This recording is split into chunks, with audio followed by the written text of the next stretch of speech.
Hi everyone, and welcome to the lecture video Proving Causation. In this lecture video, we'll discuss what causation is and what researchers need to ensure that they can test cause and effect relationships successfully. Now, causation means that when one variable changes, another variable changes as well.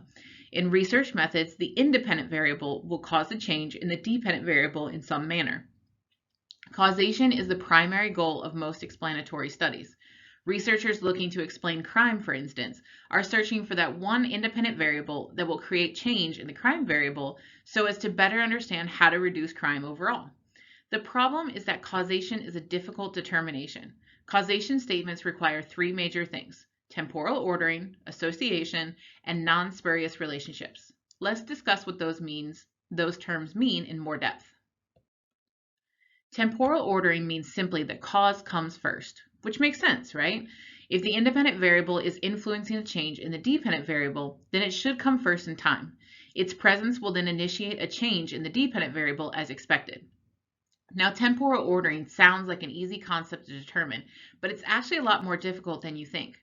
For instance, in criminology, there's a large debate over the role of genetics versus socialization.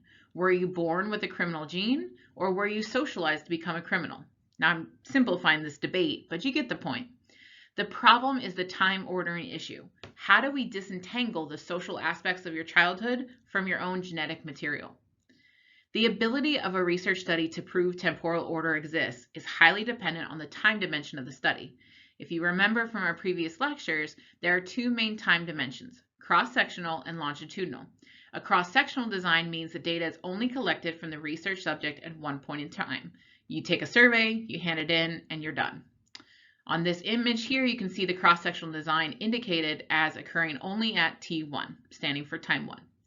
Longitudinal designs, on the other hand, take place at 2 or more times, meaning that you collect data from the research subject at least 2 separate times, and oftentimes more than 2 times. Longitudinal data is key to proving temporal order. If you only collect information at one point in time, you're only going to observe the cause and effect together. By spacing your data collection periods across multiple time points, then you are able to identify the cause first, identify that the effect is not present yet, and then later determine that both the cause and the effect are present, thereby proving temporal order. The second requirement for causation is association. Association means that there is a statistical association between the independent and dependent variables. For example, a linear statistical association means that as the cause increases, so does the effect. And as the cause decreases, so does the effect. And that's shown here in graphs 1 and 2 on this slide. Now, here is my warning about this. A statistical association is the easiest requirement of causation to achieve. Statistically, with a large enough sample, we can find associations between anything we want. So you need to be aware of this as a critical consumer, because researchers may find a statistical relationship and conclude that their research proves a cause and effect relationship, even though they haven't met the other requirements of proving a temporal order or a non-spurious relationship. And that brings me to the last requirement for causation. I'm going to warn you, this is the one that is least likely to be met because it is simply so difficult to do in social science. The last requirement is non-spuriousness, which is a little confusing because when I say we want a non-spurious relationship, then what we're actually talking about is getting rid of all the spurious relationships. A spurious relationship is a false association between two variables that's caused by the presence of a third variable. Simply put, a spurious relationship causes us to think there's a statistical relationship when there actually isn't. Here's an example of a spurious relationship. I'm trying to explain what causes a person's math skill to increase. I collect data from my subjects and I find out that as the person's shoe size increases, their math skill increases. Statistically, these variables are related, but common sense tells me that something else is happening. So what's going on?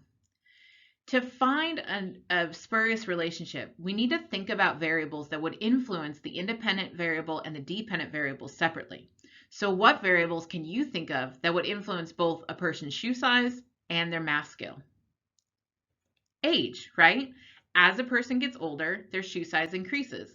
And as a person gets older, their math skill increases. What this means is that when I collect data to examine a cause and effect relationship, I must carefully consider all of the variables that may influence either my IV or my DV and collect information about those as well as my variables of interest. These other variables become my control variables because I can control them during my statistical analysis so that I'm actually able to tease out the real relationship between my IV and DV.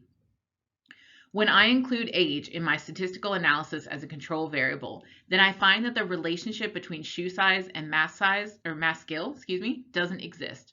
This alerts me to the fact that the original relationship between shoe size and mass skill was a spurious relationship caused by the variable age. So what does all this mean for you as a critical consumer? Well, first of all, cross-sectional methodologies are inherently unsuitable for proving a cause and effect relationship. And researchers studying a complex concept like happiness or crime will likely be unable to prove beyond a doubt a non-spurious relationship. The only thing that is easy is the statistical association. So remember, don't take a statistical association as proof. That is why we have the old adage that you may have heard before. Correlation does not equal causation. Just because statistically there's a relationship doesn't mean there's a real cause and effect situation occurring. So be careful of what you conclude. The best way to prove causation is to use an experimental design. This allows you to utilize a specific time dimension and experimental controls to try and ensure the best research conclusion as possible. And we'll talk about those in the upcoming lecture videos. Thanks for watching, everyone.